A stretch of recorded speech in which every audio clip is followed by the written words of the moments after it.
നമസ്കാരം. ഞാൻ ഐഷ അലുവ. ഞാനിവിടെ അവതരിപ്പിക്കാൻ പോകുന്നത് വൈക്കം മുഹമ്മദ് ബഷീറിന്റെ പാത്തുമ്മയുടെ ആട് എന്ന നോവലിന്റെ പാത്തുമ്മയുടെ കഥാപാത്രത്തിലെ കുറച്ചു ഭാഗമാണ് ഞാനിവിടെ അവതരിപ്പിക്കാൻ പോകുന്നത്. പത്തിരി ചുട്ട് വിളമ്പി വിളിച്ചൊരു മുത്തടി പാത്തുമ്മ.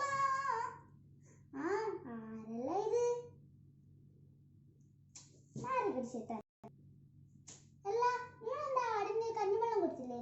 ഇല്ല, ഓളൊരാട്.